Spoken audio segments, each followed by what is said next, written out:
कैसे हैं? आशा करता हूँ बहुत अच्छे होंगे और आज हम लोग करने वाले हैं एसएससी एमटीएस एग्ज़ाम जो 2026 में आप लोगों का स्टार्ट होने जा रहा है और जिनका भी पेपर पहले दिन 4 फरवरी को होने जा रहा है, उनका समझ लीजिए कि रियल प्रश्न पत्र आपके सामने हम पेश करने जा रहे हैं आज। और आज ही अपना पेपर देख लो। जो भी एग्ज़ाम एसएससी एमटीएस के देने जा रहे हैं, उनके लिए ये रामबाण क्लास होगा और 100% है कि प्रश्न यहीं से आएगा। ये जो है आप लोग जो है देख लीजिए, क्योंकि यहाँ पे जो मैंने प्रश्न को रखा है वो पूरे के पूरे जो है आपको वायरल प्रश्न पत्र रखा हुआ है। और जैसा कि आप लोगों का सिलेबस है, प्रीवियस ईयर के क्वेश्चन है, उसको देखते हुए मैंने ये क्लास रखा हुआ है। और यहाँ से आप देखना, अगर एग्ज़ाम हॉल में पढ़ के जाते हो ये क्लास को, तो 100% है कि आप आसानी से एग्ज़ाम को क्रैक कर सकते हो। ऑल सब्जेक्ट के प्रश्नों को मैंने रखा हुआ है पूरे के पूरे। जिस तरीके के आपका पेपर आएगा वो समझ लीजिए यहाँ पे आप करके जा रहे हो। तो चलिएगा, 4 फरवरी वाले बिल्कुल ही इस क्लास को इग्नोर ना करें और पूरे के पूरे क्लास को अंत तक देखेंगे। फटाफट से हम लोग क्लास को स्टार्ट करते हैं। और जो भी मेरे दोस्त मेरे क्लास में पहली बार आए हैं, तो उनसे रिक्वेस्ट है कि इस क्लास को लाइक ज़रूर कर लेंगे और चैनल पे नए आए हैं तो चैनल को सब्सक्राइब ज़रूर कर लेंगे, क्योंकि इस तरीके के जो क्लास है हम आपको डेली ही प्रोवाइड करते हैं बिल्कुल फ्री में। ये क्लासेज सुबह और शाम चलता है और इसका पीडीएफ भी आपको मिल जाएगा। अगर आप एग्ज़ाम हॉल में जाने वाले हैं तो इसका पीडीएफ बिल्कुल ही ले लीजिए और अच्छे तरीके से रिवीजन कर लीजिए, ताकि आप ऐसे प्रश्नों को आसानी से वहाँ पे क्लियर कर सकते हैं। पहले प्रश्न की ओर चलेंगे और पहला प्रश्न है कि 2011 की जनगणना के अनुसार किस राज्य में अनुसूचित जाति की जो है जनसंख्या सबसे अधिक है? क्वेश्चन नंबर पहला। अगर आपको किसी भी प्रश्न का उत्तर मालूम है तो बिल्कुल कमेंट बॉक्स में टेस्ट के तौर पे हर एक प्रश्न का उत्तर बताने की कोशिश करेंगे, ठीक है? पूछा जा रहा है कि 2011 के जनगणना के अनुसार किस राज्य में अनुसूचित जाति की जो है जनसंख्या सबसे अधिक है? क्वेश्चन नंबर पहला।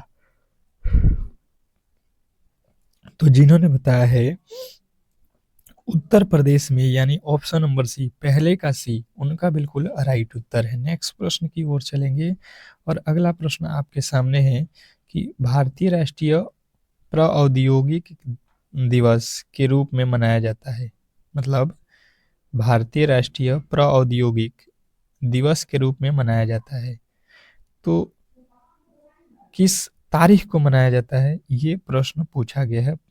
प्रौद्योगिक दिवस आपके ऑप्शन 4 तो दिया गया है और जो भी मेरे दोस्त इसमें बता रहे हैं 11 मई को, उनका बिल्कुल राइट उत्तर है ऑप्शन नंबर बी, 11 मई। तो जिन्होंने बी को चुना है उनका बिल्कुल राइट उत्तर है। नेक्स्ट प्रश्न आपके सामने है, कह रहा है कि कौन सा विश्व का तीसरा सबसे बड़ा महासागर है और एशिया के जो है दक्षिणी भाग में स्थित है? Question number 3।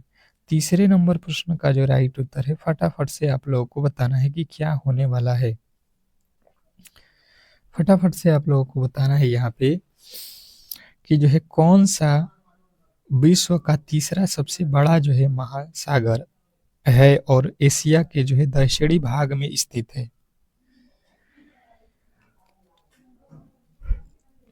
तो हिंद महासागर अगर आपने बताया है ऑप्शन नंबर डी, तो उनका बिल्कुल राइट उत्तर है। नेक्स्ट प्रश्न आपके सामने है, कह रहा है कि भारत में नीली क्रांति के जनक के रूप में किसे माना जाता है? भारत में नीली क्रांति के जनक के रूप में किसे माना जाता है? Question number 4। चौथे नंबर प्रश्न का जो राइट उत्तर है, फटाफट से आप लोगों को बताना है। क्वेश्चन नंबर चौथे का जो है राइट उत्तर फटाफट से आप लोग बताएंगे। भारत में नीली क्रांति के जनक के रूप में किसे जाना जाता है? तो जिन्होंने बताया है यहाँ पे कि जो है हीरा लाल चौधरी को, ऑप्शन नंबर सी, तो बिल्कुल राइट उत्तर है ऑप्शन नंबर सी वाले। नेक्स्ट प्रश्न आपके सामने है, कह रहा है कि विटामिन सी की कमी से संबंधित सबसे महत्वपूर्ण रोग कौन सा है? विटामिन सी की कमी से संबंधित जो है सबसे महत्वपूर्ण रोग, यानी कि आपको बताना है कि विटामिन सी से होने वाला जो रोग है वो क्या होने वाला है। एक दिन मैंने आपको अच्छे तरीके से बताया था सभी रोगों के बारे में, तो आप यहाँ पे ध्यान रखेंगे क्योंकि एक प्रश्न इससे रिलेटेड आपसे पूछता है।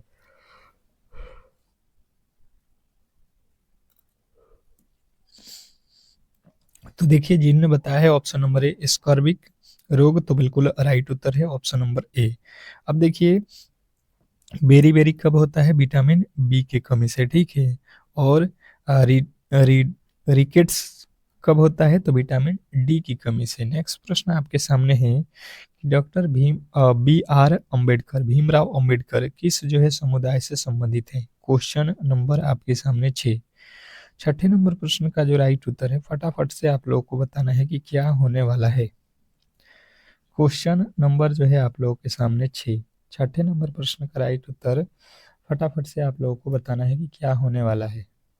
चलिएगा, डॉक्टर भीमराव अंबेडकर किस समुदाय से संबंधित है? तो छठे नंबर प्रश्न का राइट उत्तर हो जाएगा महार से। ऑप्शन नंबर सी जो है आपका बिल्कुल राइट उत्तर है। नेक्स्ट प्रश्न आपके सामने है कि भारतीय जनगणना के किस नागरिक को वर्ष 2014 में नोबेल शांति पुरस्कार से सम्मानित किया गया था? भारतीय जनगणना के किस नागरिक को 2014 में नोबेल शांति पुरस्कार से सम्मानित किया गया था? क्वेश्चन आपके सामने 7 और 7वें नंबर प्रश्न का राइट उत्तर जिन्होंने बताया है Kailash Satyarthi, option number A उनका बिल्कुल राइट उत्तर है। फटाफट से जिन्होंने बताया है कैलाश सत्यार्थी, उनका बिल्कुल राइट उत्तर है। अगला प्रश्न है कि भारत के संविधान का कौन सा अनुच्छेद भारत के राष्ट्रपति की जो है स्थिति को अनिवार्य करता है? भारत के संविधान का कौन सा जो है अनुच्छेद भारत के उपराष्ट्रपति की स्थिति को जो है अनिवार्य करता है? क्वेश्चन नंबर 8 और 8वें नंबर प्रश्न का राइट उत्तर फटाफट से आप लोगों को बताना है। क्वेश्चन नंबर 8वें का जो है राइट उत्तर जिन्होंने बताया है कि जो है अनुच्छेद 61, ऑप्शन नंबर ए तो बिल्कुल राइट उत्तर है। नेक्स्ट प्रश्न की ओर चलेंगे और अगला प्रश्न है कि किस संविधान संशोधन अधिनियम ने भारतीय संविधान में शिक्षा के अधिकार को जोड़ा है?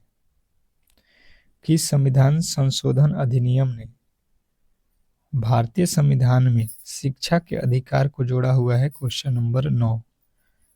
9वें नंबर प्रश्न का जो राइट उत्तर है फटाफट से आप लोगों को बताना है। तो जिनने बताया है 86वां संविधान संशोधन, ऑप्शन नंबर डी तो बिल्कुल राइट उत्तर है। नेक्स्ट प्रश्न की ओर चलेंगे और अगला प्रश्न आपके सामने है दिल्ली में खिलजी वंश के किस स्मारक में लाल जो है बलुआ पत्थर का उपयोग हुआ है? दिल्ली में खिलजी वंश के किस स्मारक में लाल बलुआ पत्थर का उपयोग हुआ है? Question number 10। 10वें नंबर प्रश्न का जो राइट उत्तर है फटाफट से आप लोगों को बताना है। क्वेश्चन नंबर 10 और 10वें नंबर प्रश्न का राइट उत्तर जिन्होंने बताया है यहाँ पे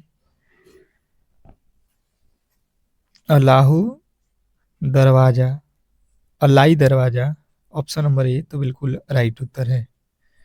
नेक्स्ट प्रश्न की ओर चलेंगे और अगला प्रश्न है कि इंडियाज स्ट्रगल फॉर इंडिपेंडेंस किसके द्वारा लिखित उल्लेखनीय पुस्तकों में से एक है? इंडियाज स्ट्रगल फॉर इंडिपेंडेंस किसके द्वारा उल्लेखनीय पुस्तकों में से एक है? Question number 11। तो 11वें नंबर प्रश्न का राइट उत्तर हो जाएगा Bipin Chandra Pal, option number C जो है आपका बिल्कुल राइट उत्तर है। नेक्स्ट प्रश्न आपके सामने है भारतीय संविधान में राष्ट्रपति के चुनाव की विधि को किस संविधान से लिया गया है? बताएंगे यहाँ पे कि जो भारत में राष्ट्रपति का चुनाव होता है ये हम लोग किस देश के संविधान से लिए हैं? Question number 12। बहुत बेहतरीन प्रश्न है और जिन्होंने भी यहाँ पे बताया है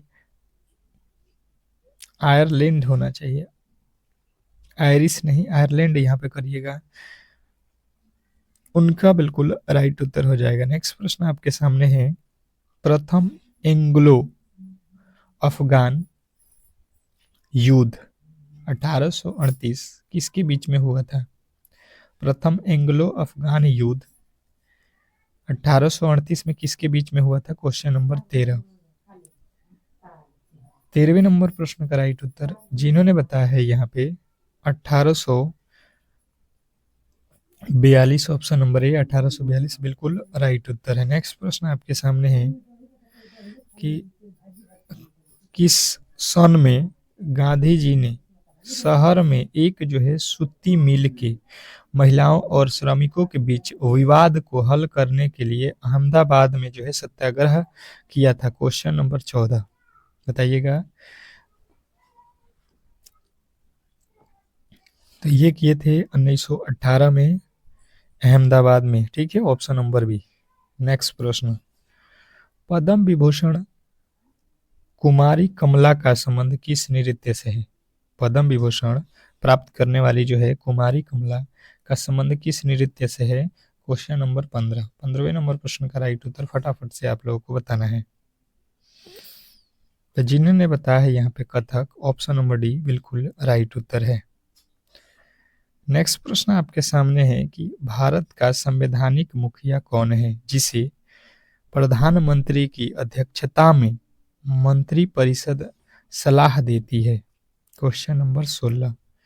16वें नंबर प्रश्न का जो राइट उत्तर है फटाफट से आप लोगों को बताना है। क्वेश्चन नंबर 16 का जो है राइट उत्तर बताएंगे सभी लोग। भारत का संवैधानिक मुखिया कौन है जिसे प्रधानमंत्री की अध्यक्षता में मंत्रिपरिषद सलाह देती है? तो जिन्होंने बताया है राष्ट्रपति, उनका बिल्कुल राइट उत्तर है ऑप्शन नंबर डी। नेक्स्ट प्रश्न आपके सामने है कि पश्चिमी घाट से निकलने वाली नदी कौन सी है? पश्चिमी घाट से निकलने वाली नदी कौन सी है? पश्चिमी घाट से निकलने वाली नदी बताना है आप लोगों को। Question number 17। 17वें नंबर प्रश्न का जो राइट उत्तर है फटाफट से आप लोगों को बताना है।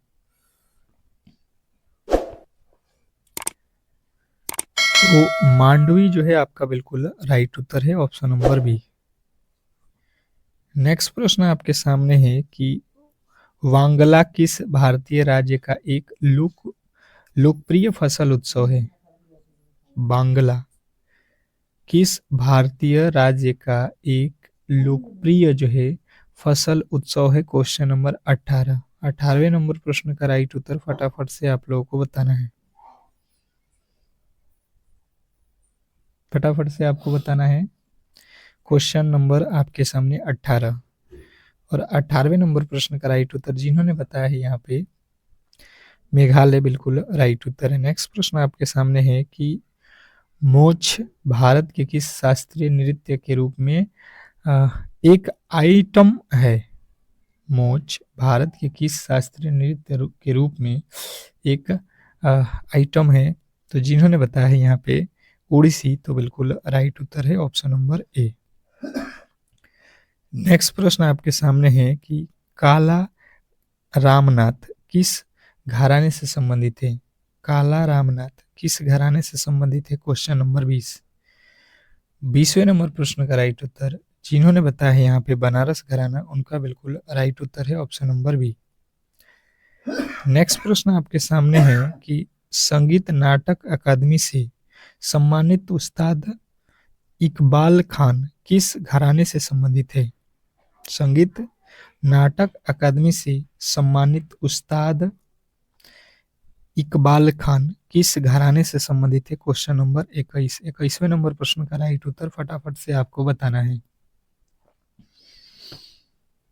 तो जिन्होंने बताया है यहाँ पे दिल्ली, तो बिल्कुल राइट उत्तर है ऑप्शन नंबर डी। नेक्स्ट प्रश्न आपके सामने है कीबुल लामजाओ राष्ट्रीय उद्यान भारत का एक मात्र तैरता हुआ राष्ट्रीय उद्यान है जो किस राज्य में स्थित है? Question number 22। कीबुल लामजाओ राष्ट्रीय उद्यान भारत का एकमात्र तैरता हुआ राष्ट्रीय उद्यान है जो किस राज्य में स्थित है? तो जिन्होंने बताया है यहाँ पे मणिपुर, बिल्कुल राइट उत्तर है। नेक्स्ट प्रश्न आपके सामने है कि बगलिहार बांध किस नदी पर बनाया गया है? बगलिहार बांध किस नदी पर बनाया गया है? क्वेश्चन आपके सामने फटाफट से 23वें नंबर प्रश्न का राइट उत्तर बताएंगे। तो जिन्होंने बताया है चित्तान बांध, ऑप्शन नंबर सी बिल्कुल राइट उत्तर है। नेक्स्ट प्रश्न देखिएगा, पूर्वी घाट पर्वत श्रृंखला की सबसे ऊंची चोटी कौन सी है? पूर्वी घाट पर्वत श्रृंखला की सबसे ऊंची चोटी कौन सी है? क्वेश्चन नंबर 24वें नंबर प्रश्न का राइट उत्तर फटाफट से आप लोगों को बताना है। Question number 24। तो जिन्होंने बताया है 24वें नंबर प्रश्न का राइट उत्तर महेंद्रगिरी बिल्कुल राइट उत्तर है। अगला प्रश्न है कि विश्व की सबसे पुरानी और साफ पानी की सबसे गहरी झील कौन सी है? विश्व की सबसे पुरानी और साफ पानी की सबसे गहरी झील कौन सी है? क्वेश्चन नंबर 25वें नंबर प्रश्न का राइट उत्तर जिन्होंने बताया है बैकाल झील, ऑप्शन नंबर डी बिल्कुल राइट उत्तर है। नेक्स्ट प्रश्न आपके सामने है कि मोडेरा का सूर्य मंदिर किस राजवंश के राजा द्वारा बनाया गया था? मोडेरा का सूर्य मंदिर किस राजवंश के द्वारा बनाया गया था? क्वेश्चन नंबर 26वें नंबर प्रश्न का जो राइट उत्तर है फटाफट से आप लोगों को बताना है। तो जिन्होंने बताया है 26वें नंबर प्रश्न का राइट उत्तर कि सोलंकी, तो बिल्कुल राइट उत्तर है Solanki, option number A. Next प्रश्न आपके सामने है कि भारतीय ओलंपिक संघ का गठन किस वर्ष हुआ था? भारतीय ओलंपिक संघ का गठन किस वर्ष हुआ था? क्वेश्चन नंबर 27वें नंबर प्रश्न का राइट उत्तर फटाफट से आप लोगों को बताना है। भारतीय ओलंपिक संघ का गठन किस वर्ष हुआ था? तो जिन्होंने बताया है 27वें नंबर प्रश्न का राइट उत्तर 1927 बिल्कुल राइट उत्तर है। नेक्स्ट प्रश्न आपके सामने है कि विश्व खाद्य कार्यक्रम का मुख्यालय कहाँ है? विश्व खाद्य कार्यक्रम का मुख्यालय कहाँ है? क्वेश्चन नंबर 28वें नंबर प्रश्न का राइट उत्तर फटाफट से आप लोगों को बताना है। तो जिन्होंने बताया है यहाँ पे रोम में बिल्कुल राइट उत्तर है। नेक्स्ट प्रश्न आपके सामने है भारत में ग्रामीण रोजगार सृजन कार्यक्रम किस वर्ष शुरू किया गया था? भारत में ग्रामीण रोजगार सृजन कार्यक्रम किस वर्ष शुरू किया गया था? फटाफट से आपके राइट उत्तर आना चाहिए। क्वेश्चन नंबर 29वें नंबर प्रश्न का राइट उत्तर जिन्होंने बताया है 1995, ऑप्शन नंबर सी बिल्कुल राइट उत्तर है। नेक्स्ट प्रश्न है कि निम्नलिखित में से कौन सा समुद्री बंदरगाह कच्छ की खाड़ी में स्थित है? निम्नलिखित में से कौन सी समुद्री बंदरगाह कच्छ की खाड़ी में स्थित है? क्वेश्चन नंबर 30वें नंबर प्रश्न का जो राइट उत्तर है फटाफट से आपको बताना है। तो जिन्होंने बताया है 30वें नंबर प्रश्न का राइट उत्तर कांडला, उनका बिल्कुल राइट उत्तर है option number b Kandla. Next प्रश्न आपके सामने है, कह रहा है कि मध्य प्रदेश कितने राज्यों के साथ अपनी सीमा साझा करता है? मध्य प्रदेश कितने राज्यों के साथ अपना सीमा साझा करता है? क्वेश्चन नंबर 31, फटाफट से आपको बताना है। तो जिन्होंने बताया है कि 5 राज्यों के साथ, ऑप्शन नंबर सी उनका बिल्कुल राइट उत्तर है। नेक्स्ट प्रश्न देखेंगे आप लोगों के सामने, एक व्यक्ति किसी वस्तु को 237 रुपये में बेचता है जिससे उसे 18.5% का लाभ प्राप्त होता है, तो वस्तु का क्रय मूल्य ज्ञात करें। अब देखिए गणित के प्रश्न स्टार्ट हो चुका है और फटाफट से आपको यहाँ पे गणित के प्रश्नों के लिए और रीजनिंग के प्रश्नों के लिए 10 सेकंड का ही समय दिया जाएगा। तो आप कोशिश करिएगा कि इन सारे के सारे प्रश्नों को खुद से सॉल्व करें, ठीक है। चलिएगा, देखिए सबसे पहले आपको गणित के प्रश्नों के लिए थोड़ा सा समझना होगा। जैसे अगर आप मान लेते हो ये हो गया सीपी और ये हो गया एसपी, ठीक है। अगर आप 100 रुपये में कोई वस्तु खरीदोगे तो आपसे बोला गया है कि आपको 18.5% का लाभ होना चाहिए, ठीक है।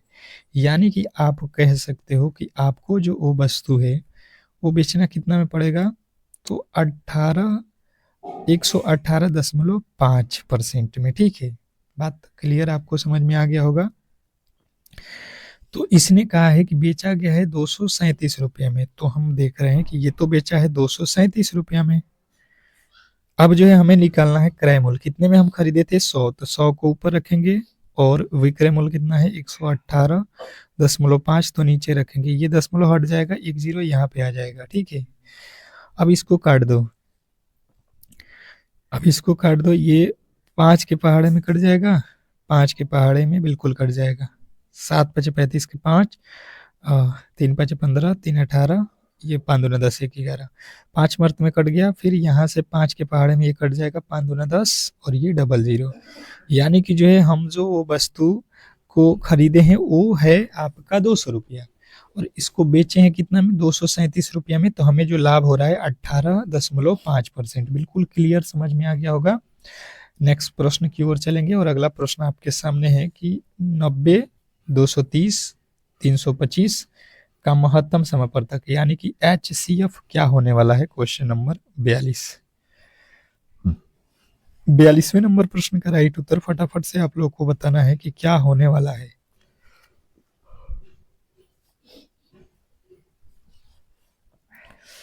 क्या लगता है आपको कि इस प्रश्न का जो राइट उत्तर है वो क्या होने वाला है। अब देखिएगा यहाँ पे सबसे पहले आप यहाँ पे समझिएगा 90 दिया है, 230 दिया है और 335 दिया है। ठीक है, 325।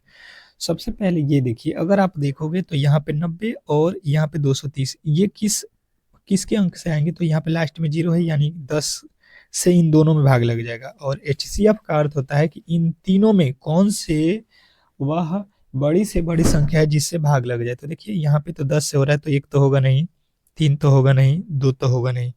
अब देखिए 2 हो सकता है, 2 से तो हो सकता है, पर यहाँ पे देखिए, यहाँ पे भी देखना है आपको 335 यानी लास्ट में 5 है, तो क्या 2 के पहाड़े में 5 आता है, बिल्कुल नहीं आता है, यानी कि यहाँ से ये गलत। अब देखिए ये 5 के पहाड़े में देखिए 90 भी आ जाएगा, 230 भी आ जाएगा और 325 भी आ जाएगा, तो यही हमारा जो है HCF हो जाएगा। HCF का मतलब होता है कि तीनों में पूरा पूरा भाग लग जाए, वो भी बड़ी से बड़ी संख्या। अगला प्रश्न है 5 वर्षों के लिए 9% वार्षिक ब्याज की दर से उधार ली गई राशि 2,000 रुपये पर साधारण ब्याज ज्ञात कीजिए। क्वेश्चन आपके सामने है अगला और फटाफट से आप लोगों को बताना है कि इस प्रश्न का राइट उत्तर क्या होने वाला है।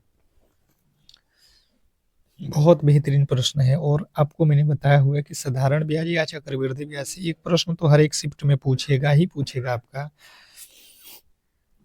तो आप ऐसे प्रश्नों के लिए बिल्कुल ही तैयार रहिए। जैसे आप लोगों को यहाँ पे SI निकालना है, तो SI का फॉर्मूला मैंने बताया हुआ है कि मूलधन कितना दिया है 2000, मूलधन गुणे समय गुणे दर बटा 100। अब यहाँ से बना लो 2 जीरो से ये 2 जीरो काट दो, 9 पचे 45, 45 दूना 90, यानी कि जो है 900 रुपये का जो है आपको यहाँ पे ब्याज देना होगा। ऑप्शन नंबर ए जो है आपका 100% क्लियर राइट उत्तर है। नेक्स्ट प्रश्न की ओर चलेंगे और अगला प्रश्न आपके सामने है। फटाफट से सभी लोग कोशिश करिएगा कि इस प्रश्न का राइट उत्तर दें।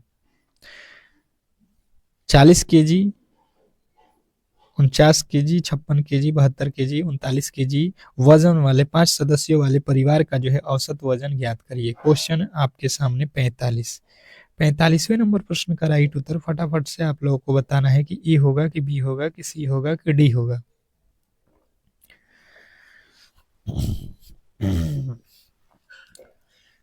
अब देखिए यहाँ पे समझने वाली बात है हम लोगों को कि इस प्रश्न का जो राइट उत्तर है वो क्या होने वाला है।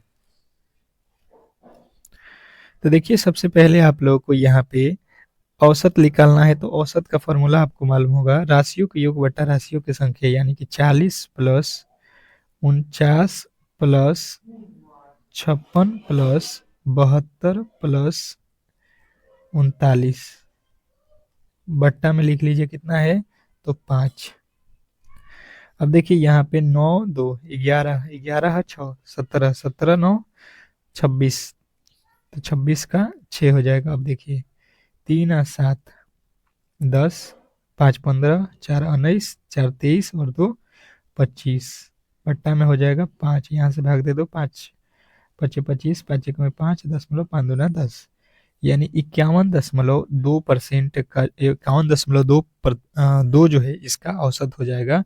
औसत बराबर होता है राशियों के योग बटा राशियों की संख्या। बस इतना ही आपको करना था। अगला प्रश्न आपके सामने है रीजनिंग का प्रश्न। यहाँ से रीजनिंग का प्रश्न स्टार्ट हो चुका है। एक बार सभी लोग जो है क्लास को स्टार्ट करिएगा और लाइक करिएगा, यहाँ से लाइक शेयर करिएगा तो हमारा भी मनोबल बना रहेगा और आपके लिए हम इसी तरीके के जो है क्लासेज लाते रहेंगे और 100% है कि आप यहाँ से सिलेक्शन अपना आसानी से पा सकते हैं। अब देखिए यहाँ पे हुआ क्या है, समझने वाली बात है कि लिखा हुआ है पी का आर, डब्ल्यू का और यस का ये, ओ का ये लिख रहा है। तो हम सबसे पहले देखेंगे कि लिखा क्या है। पी का आर, पी होता है कितने पे 16 पे, आर होता है 18 पे, यहाँ से 2 ठो जोड़ दिया। डब्ल्यू से वाई लिखा है, डब्ल्यू होता है 23 पे, वाई होता है 25 पे, यहाँ पे भी 2 जोड़ दिया। एस होता है 19 पे, यू होता है 21 पे, यहाँ पे भी 2 जोड़ दिया। ओ होता है 15 पे, यू होता है 21 पे, यहाँ पे भी 2 जोड़ दिया। यानी सब में 2 2 जोड़ दिया है। अब भी 2 जोड़ दो। जे में 2 जोड़ो तो जे के बाद के के बाद यल, 2 जोड़ दिया। क्यू होता है 17 2 19, एस एल एस वाला राइट उत्तर होना चाहिए। उसके बाद से एम होता है 13 पे, ओ होता है 15 पे, यानी कि आपका राइट उत्तर बन जाएगा ऑप्शन नंबर जो है आपका डी। और डी यदि आपने बताया है तो बिल्कुल 100% सही उत्तर है, इसमें कहीं से आपको डाउट नहीं होना चाहिए। नेक्स्ट प्रश्न आपके सामने है, कह रहा है कथन सभी अभिनेता गायक हैं, सभी गायक नर्तक हैं। अब बताइएगा क्वेश्चन नंबर 47वें का राइट उत्तर क्या होने वाला है। फटाफट से आपको बताना है कि 47वें नंबर प्रश्न का राइट उत्तर क्या होने वाला है। अब देखिएगा यहाँ पे समझने वाली बात है, सभी अभिनेता, तो देखिए यहाँ पे सभी एक्टर जो है ये क्या है, सभी के सभी सिंगर हैं, गायक है, ठीक है, कोई दिक्कत नहीं है। सभी गायक नर्तक है, सभी के सभी गायक जो है ये डांसर हैं, ठीक है, कोई दिक्कत नहीं है।